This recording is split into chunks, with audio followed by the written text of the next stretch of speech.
Welcome to module 20.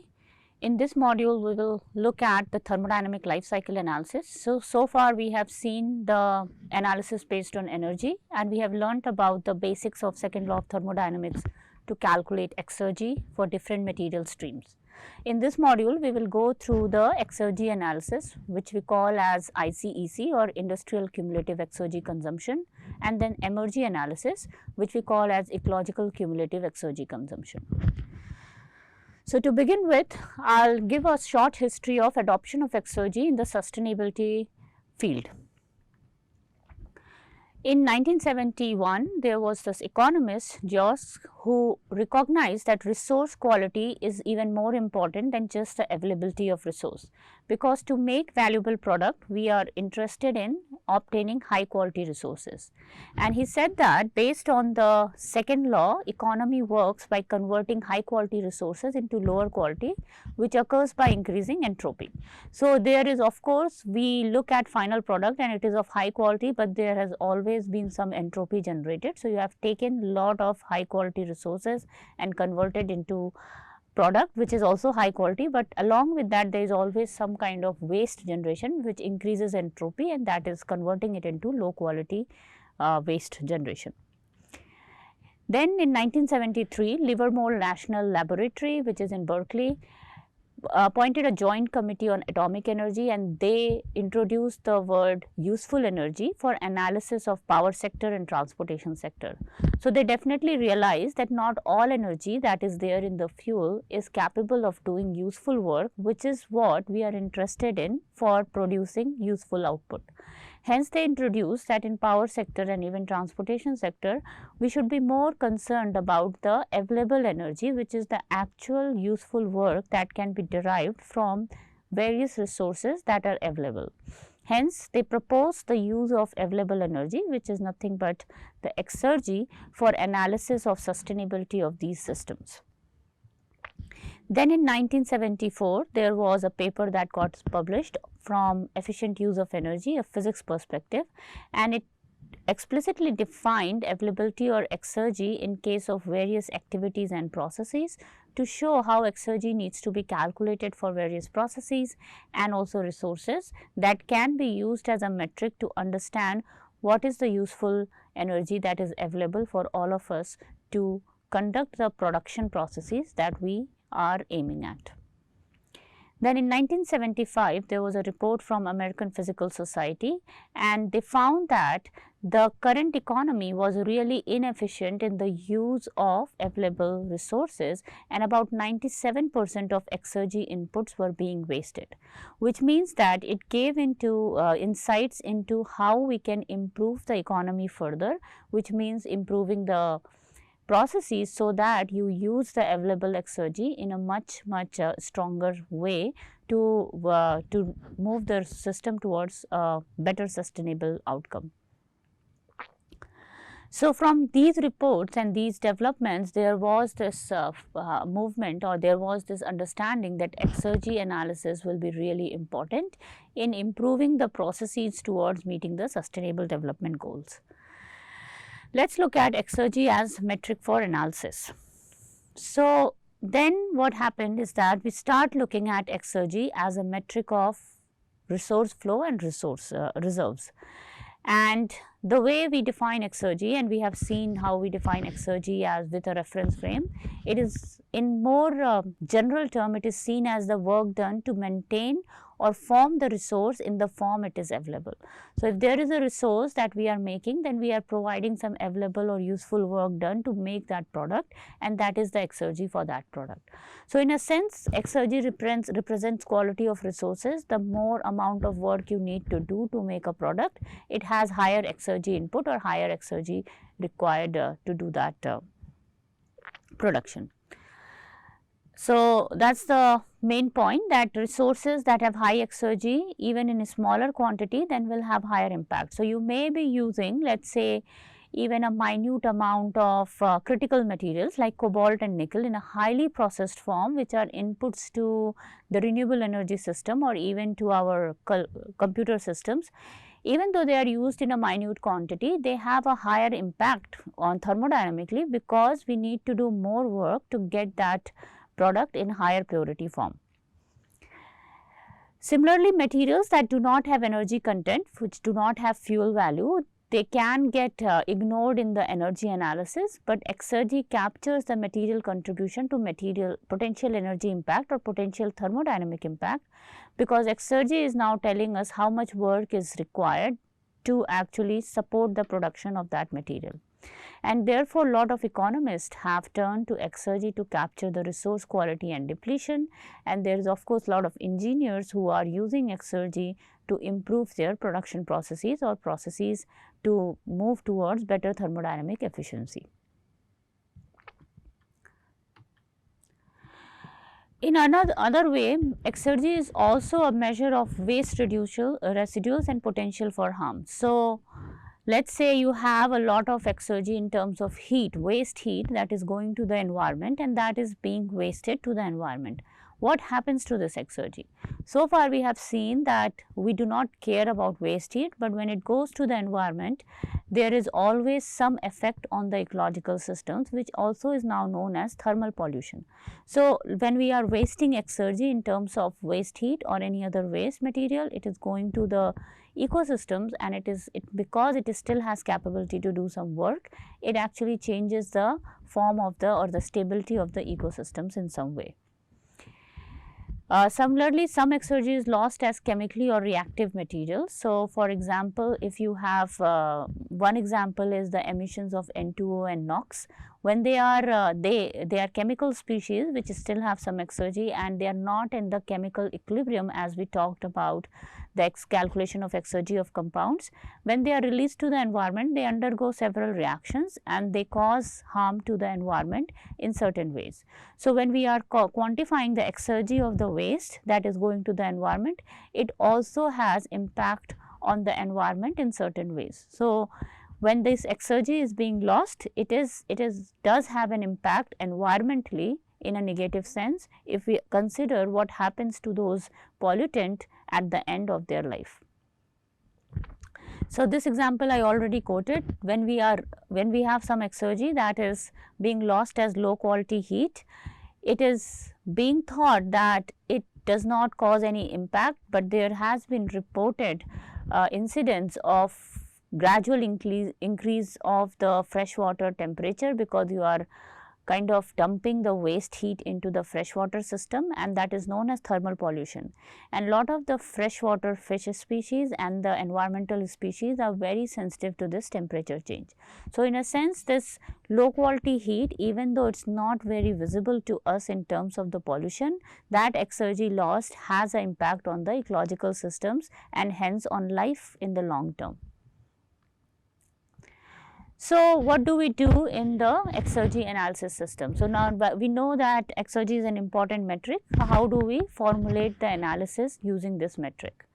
So, it is very straightforward, similar to the life cycle resource consumption or life cycle energy consumption. We define what we call as cumulative exergy consumption or CYB.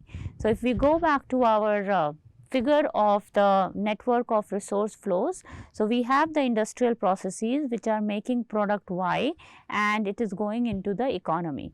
And of course, the industrial processes require different resources. So, for example, they need some product from the economy itself, they have the natural non-renewable resources, renewable resources, and similarly we have other non-renewable resources going to the economy and the ecosystems, and also we have the waste that is going to the ecosystems. So, when we talk about cumulative exergy consumption, we talk in terms of the total exergy consumption of all the natural resources consumed directly and indirectly in the life cycle. And we also want to say that along with the natural resources, we also add the economic resources. So, any input that is being transformed as well for input to your industrial processes in supporting the production of the required product is what we call as the cumulative exergy consumption. So, when you take a life cycle view, you can draw your network algebra, you can take the whole process network algebra or the input output network algebra and calculate how much exergy of all the input streams that are going into that system, and that is the total exergy consumption for the production of that system. Next, we define a matrix that takes into account the efficiency. So, here we define the matrix called cumulative degree of perfection. So, cumulative degree of perfection is very simply defined as the exergy value of product. So, let us say we are making the product Y divided by the cumulative exergy consumption, which is all the exergy consumption in all the inputs that are given to that product for its formation. So, what it does is that it represents the consumption of exergy for supporting the production of that useful product. So, in that sense your CDP is this very similar to the thermodynamic efficiency. So, if you remember in thermodynamic efficiency, we had the energy value or the thermal value of the product divided by the total energy input. So, here it is the same. Instead, we are using the exergy, and now you can see that we can calculate CDP even for products which do not have any heat value, because in that case now we can use the exergy that is used for making of that product as the exergy value of the product that can be calculated using the thermodynamic references. In terms of the C, which is the cumulative exergy consumption, it can be the exergy of natural resource inputs from nature or exergy of inputs that pass through intermediate processing steps. So, when I say that there are the exergy of inputs that pass through intermediate processing steps, that mean all the products that are being made in the economy, that also requires some exergy. So, then you will calculate the total exergy of value of that product as well, and that is what is being input to your final product formation. So, this can involve calculation of total life cycle exergy consumption for all the inputs, upstream inputs as well. So, you see we can keep on expanding the network, and all you need to do is replace the metrics of resource and your energy with the metric of exergy, and based on the last module you can calculate the exergy of various streams, mixtures and all of those compounds using the different formulae that we looked in the last module, where you have the either the exergy of the pure stream or the exergy of the mixture composition. It could be the exergy, physical exergy, and just the temperature gradient with temperature and pressure gradient both. So, you would really need to look into the inputs and outputs specifically with the chemical and physical composition and calculate that exergy. So, yes, it becomes a little involved to do this calculation. However, lot of the exergy values for standard products are already available in the literature by Zargat and other researchers. So, once you start doing that exergy analysis, you would be readily looking into the literature to get that exergy value. So, let us look at a quick example for the CDP calculation for a product. In this, we have a coal extraction process that produces 100 kg of coal product. So, we have a raw coal that is being extracted, and your feedstock coal is 120 kg with exergy content of 1.8 kilowatt per kg. So, you are saying in this process what is happening, we have a raw coal, we extract it, we process it to refine so that it becomes useful as a fuel coal, and the fuel coal exergy is 2 kilowatt per kg. During this extraction process, you also are giving some fuel oil to run the machineries, and that requires about total of 25 kilowatt of exergy into converting. So, here you need to calculate the CDP for the coal. So, let us take 30 seconds and use the formula for CDP to do this calculation.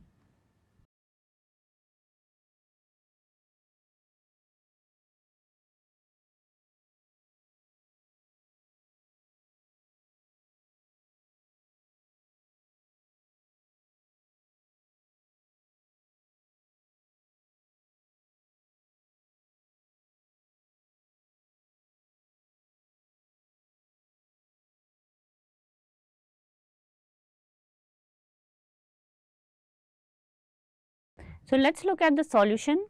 So, we defined our CDP as total exergy of the product which is being made in the process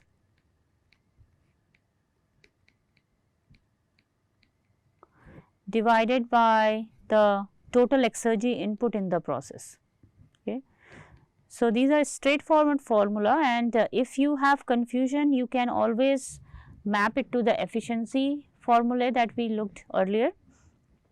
So, for any of these problems, it is much recommended that we make a input output kind of diagram or a process. If you have multiple process, then you make a process flow diagram. So, here our input output is coal, which is the refined coal, refined in the sense cleaned coal. So, we have coal and you are making 100 kg of that coal and your inputs to the process. So, this is the coal extraction process.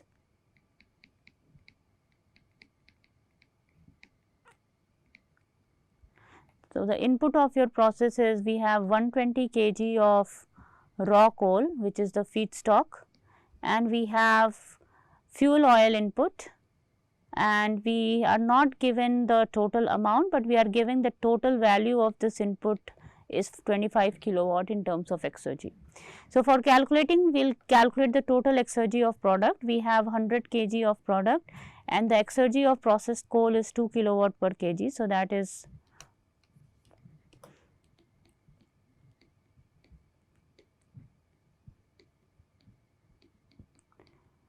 and our total exergy of process is total exergy input to the process.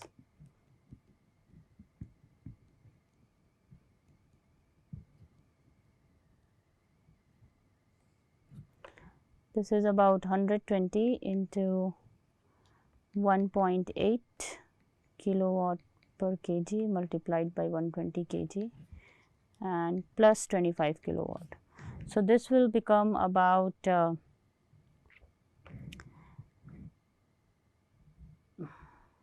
this is 200 in the numerator, which is kilowatt, and the denominator is about 241. So, your CDP comes out to be about 0.82,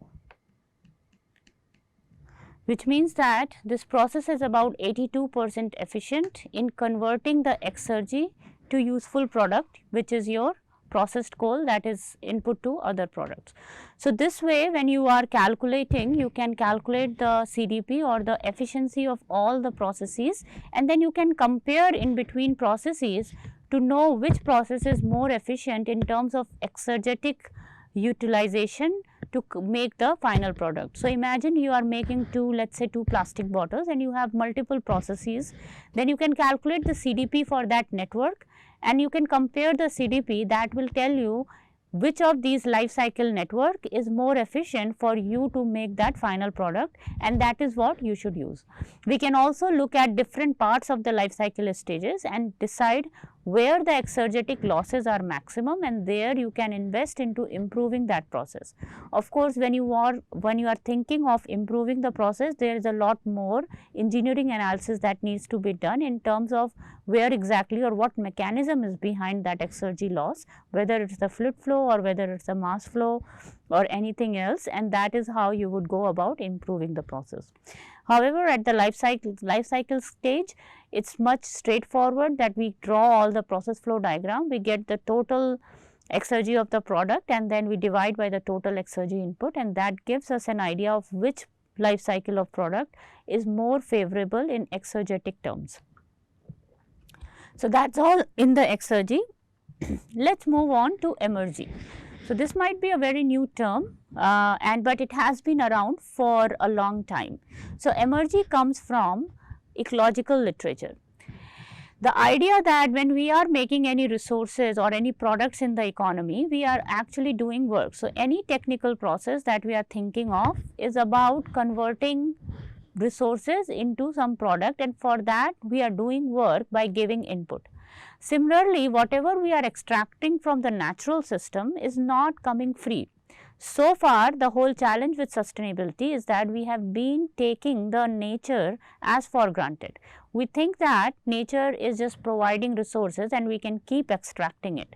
But now we know that that is not the case. There is of course the challenge of resource availability. There is also the challenge of how nature is processing waste resources that we are dumping into the nature.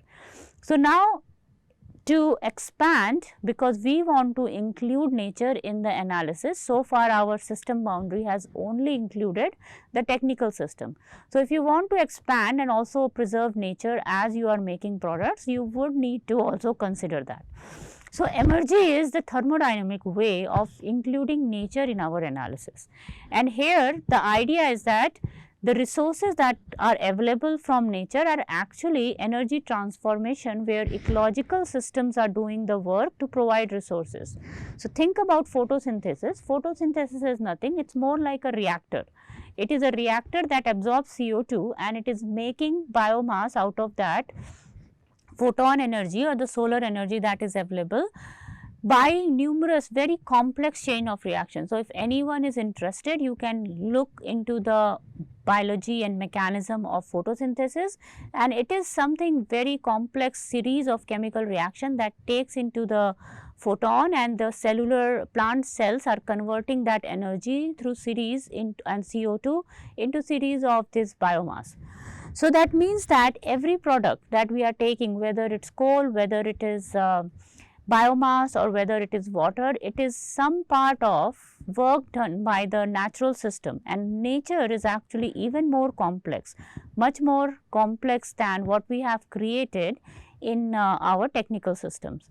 And for that example, if you look at the human body or the gene cellular networks, those have an intricate chain of reactions and intricate signaling pathways that go into that. So, if we really want to capture the role of ecological systems in supporting our need, because if we do not do that, then we are discounting how much more work has been done to provide us the resources.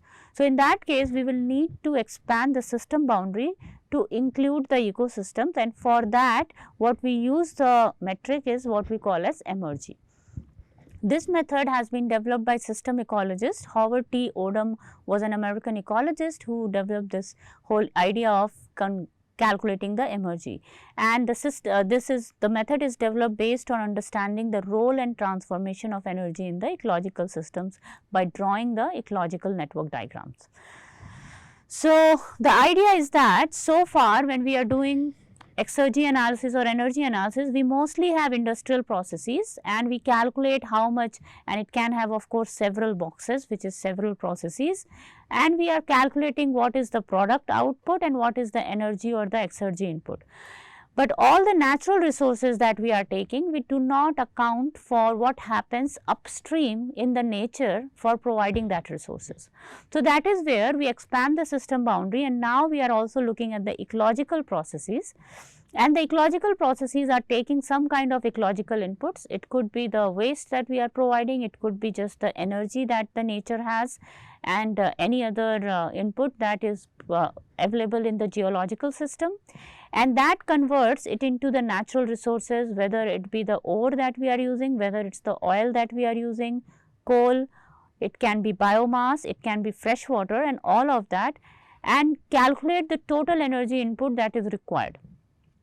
So, most of the thermodynamic analysis for natural processes is available from lot of the geology, ecology, or even the atmospheric scientists, because they understand the earth cycle or biogeochemical cycles that is providing that resources, and all of these cycles actually do some work to provide that resource. So, one of the challenges of sustainability is accounting for these ecological systems, because these are very complex and also very uncertain and very stochastic in their nature. So, how is emergy defined? It is mostly defined in terms of solar energy. Eventually, everything that is happening on earth is driving by the solar energy, that is the ultimate energy input to the earth systems. So, the way emergy is defined, it is the total available solar energy that is used up directly, indirectly to make a product. In this case, we include all systems including industrial and ecological systems together to quantify the total solar energy, and we call this energy as emergy instead of energy, and that might be just a way of the ecologists to highlight that this is not our typical energy calculation, but it goes beyond our technical energy calculation, and that is why the word emergy is used. In simple terms, we can also call it ecological cumulative exergy consumption, because we are interested in the exergy consumption, but it involves the ecological process. The unit for this is solar equivalent joules, because remember we are talking about the ultimate energy input to the whole system, which is in form of solar energy. So, let us look at the word transformative. Once we define the solar equivalent energy joule, then we calculate something called transformative, which is defined as solar equivalent joule per unit of joule, or it can also be solar equivalent joule per kg. Sometimes the units can be different based on what you are calculating. But solar equivalent joule is defined as total energy input divided by the exergy output of the product. So, now here you see it is again the efficiency kind of metric, but here now we are talking about the ecological efficiency in making that product. So, let us look at this example where we have the sun which is giving their input to the plants are converting it into coal, because coal is nothing but fossilized plants for millions of years. And then coal is then converted into electricity, and then electricity is input to the product. So, in this whole life cycle network of making that product, now we have expanded the, so we would generally take coal as the natural resources, but now we have expanded the system to include the plants that were used million of years ago to make that coal, and that the plants utilize the solar energy to make that coal. So, now here the solar equivalent energy joule is not changing, because when 10 to the power 6 solar equivalent joule was input to the plants, the same amount of energy got transferred into all the processes downstream. So, you can see that the 10 to the power 6, the energy is the same at each step, because this is what happened at the beginning of formation of the coal. So, there was 10 to the power 6 solar equivalent joule that the plants utilized, and that was converted, and then it became a past. So, in a sense your energy is actually also crossing across the temporal boundary of resource availability to calculate how much was it provided at the time the resource was actually being formed, what was the work done at that time. In a sense, when we do the energy analysis, we are doing same, because most of the time is current, but here we are talking about long term investment of work to make that product. Then exergy of course keeps on changing. So, you can see the exergy of course is the highest quality is 10 to the power 6, but then the exergy keeps on reducing, because we are transforming it into lower quality product that has lower and lower amount of exergy available to do work. And then the transformity is defined at solar equivalent joule per joule. So, if you divide 10 to the power 6 by 10 to the power 4, your transformity of plants is 10 to the power 2, and you can see that your transformity has increased, because now you have same amount of solar equivalent joule, but you are able to only provide a lower quality exergy resource from that input that was done originally from the solar. So, this is how we calculate transformity, is by looking at how much was the total solar equivalent joule input to the process all the way in the formation of that product, and then we divide the exergy of the product or total solar energy joule with the exergy of the product to calculate the transformity. So, it is a simple definition, but in a sense transformity is a metric of resource quality, in the sense that how much work was done to make that small amount of product. So, in this case of course, your product is of high quality since it has high transformity, because you are doing a lot of work to make small amount of product. So, we say that oh, this is a very valuable resource, because we have to, if we have to make the same amount of product again, we will need a lot more energy, while plants are a lower quality product, because you only need to do 10 to the power 2 amount of work. So, if you have to make the same amount of plant as compared to product, you need a lower amount of solar equivalent joule. So, that is the comparison, that higher transformity means that the nature has done a lot more work to provide the same amount of product. So, when we talk about calculation of transformity or the global energy inputs, the total energy to the ecosystems, we have three. We consider what are the inputs from the earth processes like solar, tidal and crustal. So, solar of course is the solar energy, tidal is associated with hydrological systems, and then the crustal is the deep mantle. So, you all must have heard about the geothermal energy being used now, that is the part of the crustal energy as well. So, now you are talking about all the energy. So, in each of the case of course, for solar we can calculate the solar transformity for all type of energy. So, you can see that for the solar energy it is the transformity is 1, but for crustal heat sources and total energy observed, we have about 1.20 into 10 to the power 4, and the power we can say per year is about 8.06 in terms of crustal heat sources. So, this is basically calculating how much is the total energy input to the geobiosphere, and based on the time it was calculated, you have 10 to the power 24 solar equivalent joule per year, which means that the power that we are getting from solar system is about 3.93, and from the crustal heat sources it is about 8.06. So, let us look at a simple example for transformative calculation in terms of coal. So, here let us say we are producing coal, or the earth system or the ecological systems are making coal. So, we have we consider the processes. So, what geological time scale we produces coal? There are sedimentary cycles that turns the soil, and then the plants go deep into the fossil layers. Then there is rock formation and erosion, etc. So, if you calculate the exergy of the coal, you can calculate it based on its chemical composition and all from the reference state, from the method we have learned earlier, into looking at the reference state and whatever the chemical composition and what form of the chemical composition is that. So, you can calculate the exergy that.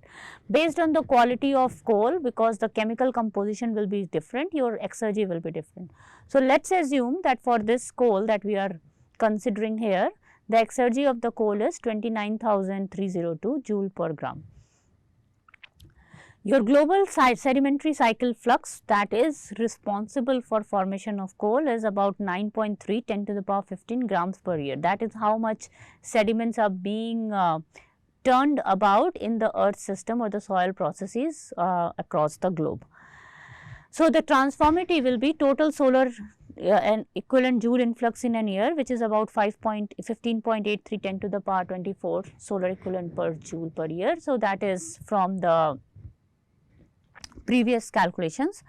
And now we know that the sedimentary cycle is this much gram per year, and we know that the exergy of the coal is 29,000, which means that if we have to think how much joule per year is being formed in terms of coal exergy, that is about 29,000 multiplied by whatever the sedimentary flux is happening.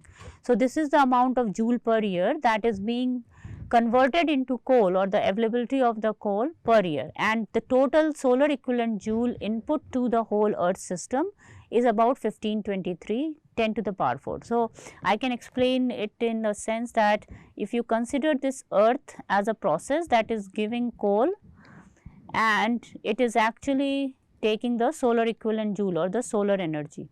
So, and these are the earth processes. So, what we are calculating is we are thinking of this earth as a process that is giving coal as a product. So, now we need to calculate how much is the exergy of the coal for joule per year every year, and how much is the solar equivalent joule per year.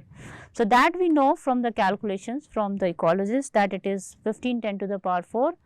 For the earth process, your sedimentary cycle is turning about 9.36 10 to the power 15 gram per year, and we can consider that is amount of coal that is being formed, because that is being fossilized, and then the product that is being formed has this much exergy joule per gram. So, you calculate the total exergy of the product by multiplying the mass, which is the joule per gram is the exergy, and gram per year is the formation of that product. So, you get joule per year, and that is in the denominator.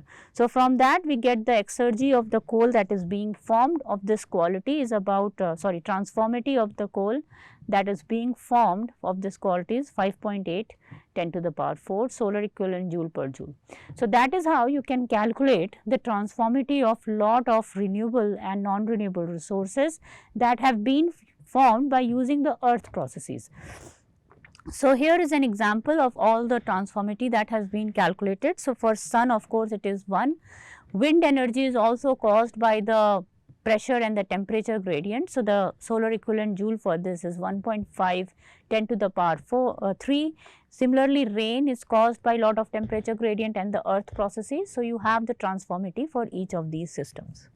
You can see some of the non-renewables, and you can see that coal has a really high solar equivalent joule per gram, it's given in terms of gram, but it has a really high transformative as compared to the crude oil and soil, because soil takes lesser time for formation, or the lesser time for the turnover, and electricity and pollinators have a really high equivalent joule. So, we will talk about pollinators as doing some work in the ecological system, and that is when we get to the ecosystem services module, we will talk a little bit more about pollination ecosystem service. So, in short, we can do three kind of thermodynamic metric calculation. One is direct exergy calculation. So, whenever you have the total energy input and the energy output as a valuable product.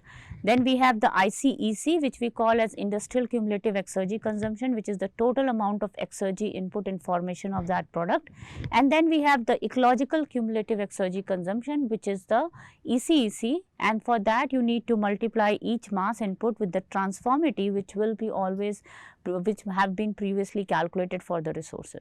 So, you can do all these calculations and then calculate different metric like efficiency. You can calculate the energy return of investment, you can calculate the cumulative degree of perfection, which is kind of the efficiency metric, and for the calculation of ECEC, we just need to know how much is the total exergy, ecological exergy consumed in that particular system.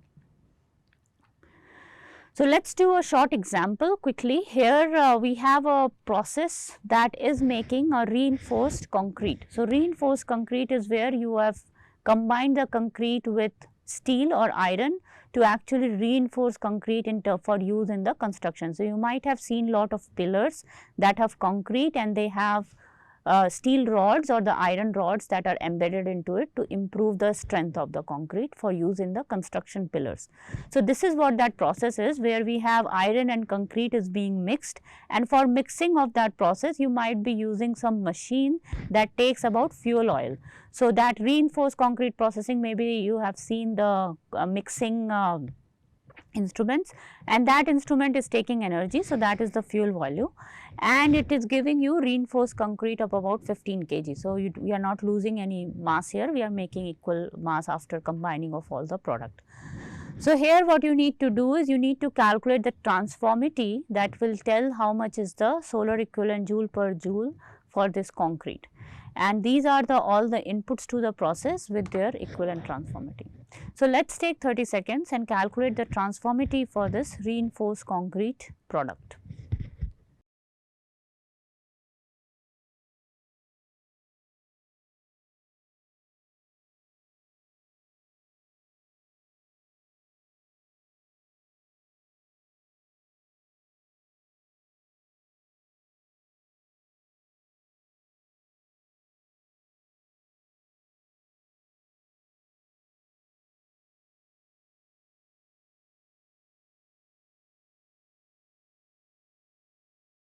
All right, let us look at the solution for the transformity calculation. So, as we know, the transformity is simply defined as m by b, where your m is the total energy input to the product,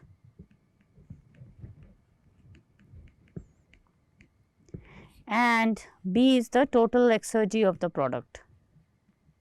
You can also do it per unit mass, but mostly it is defined as total exergy of product, because we are concerned about the useful available exergy. So, now for total energy input, it is straightforward because you know the inputs to the process. So, you can calculate the ecological cumulative exergy consumption by multiplying these mass by the transformity, which is telling how much ecological cumulative exergy consumption has happened per unit kg. So, here we have 5 multiplied by 2.50 into 10 to the power 9. The other input is concrete. So, our concrete has 2.59 into 10 to the power 9 multiplied by 10, and then the fuel oil is about 1.0 into 10 to the power 4 multiplied by 5. Okay. And then the total exergy of the reinforced concrete is 200 joule per kg. So, you have 200 joule per kg multiplied by the 15 kg of the product. So, when you calculate that value, your transformity will come out to be 1.280 into 10 to the power 7 solar equivalent joule per joule. So, you can see that you have the quality of the product. So, now if this reinforced concrete is an input to another process, this is the transformity of that product that you will use to calculate the ecological cumulative exergy consumption for the other product. So, we might be, let us say we might be making a pavement and we will be using the reinforced concrete or we will be making a building, we can make a reinforced concrete input, we might have an electricity input to that, and we might have, let us say, a pillar that is being made. So, now if you have to calculate the transformity of the pillar, you will use the you will use the transformity of the reinforced concrete, how much reinforced concrete is being used, how much electricity is being used. You calculate the total ecological cumulative exergy consumption by looking at the transformity numbers, and then you can calculate the transformity for the pillar. So, this is how you can keep on doing for each of the life cycle stage for which you want to calculate the ecological cumulative exergy consumption, or MRG. So, MRG is a term that confuses a lot of people, but it is not a made up term. It is actually the ecological cumulative exergy consumption that it is being used in the whole system.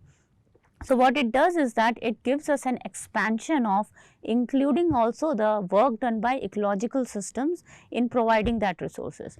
So, it is in the true sense the thermodynamic sustainability of the system, because now you are not missing any useful contribution in making your product. So, in short, in summary, the thermodynamic based LCA is a really good metric, or is a really good method to understand how energetically favorable your process or product is on a life cycle scale. So, to do that, we do start with identifying the scope and system boundary like we do in all LCA systems, and then we can calculate the resource consumption energy inputs for the defined functional unit. For all the resources, because lot of time these resources do not have energy values, so you might be missing the contribution of these resources in terms of thermodynamics. So, that is why we combine it with exergy and MRG values.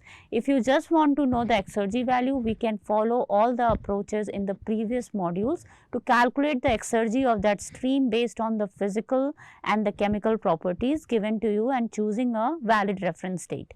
For MRG, you would want to know in terms of the transformities. So, transformities of lot of non-renewable and renewable resources based on the earth system processes have already been calculated.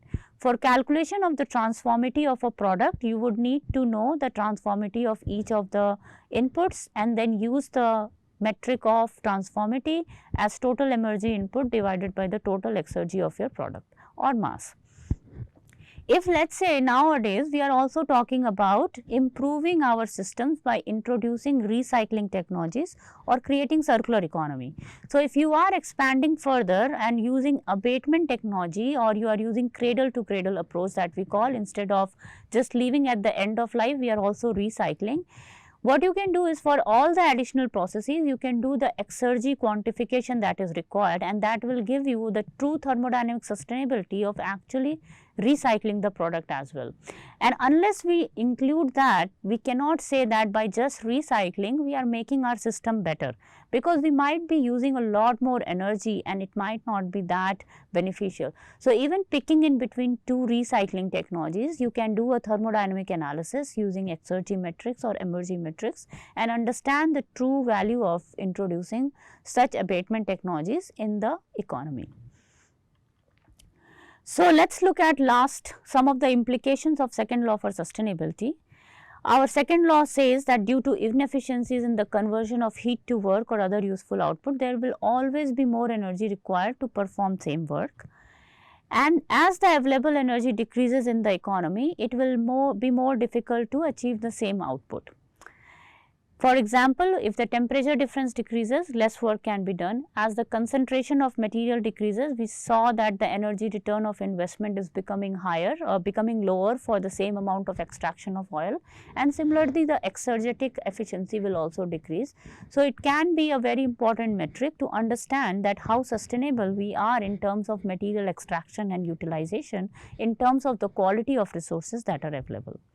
Hence, when we are comparing systems from a thermodynamic perspective is very important, because which system on life cycle stage is better in terms of energy conversion that is available to us for performing useful work is a very important metric, and it should be used along with all of the life cycle impact assessment that we have learned in terms of the impact on the ecological systems. With that, thank you for coming to this module. In the next module, we will start looking at some other metrics like footprint metrics for evaluation of sustainability of different systems. And then we will move towards the ecological systems or ecosystem services.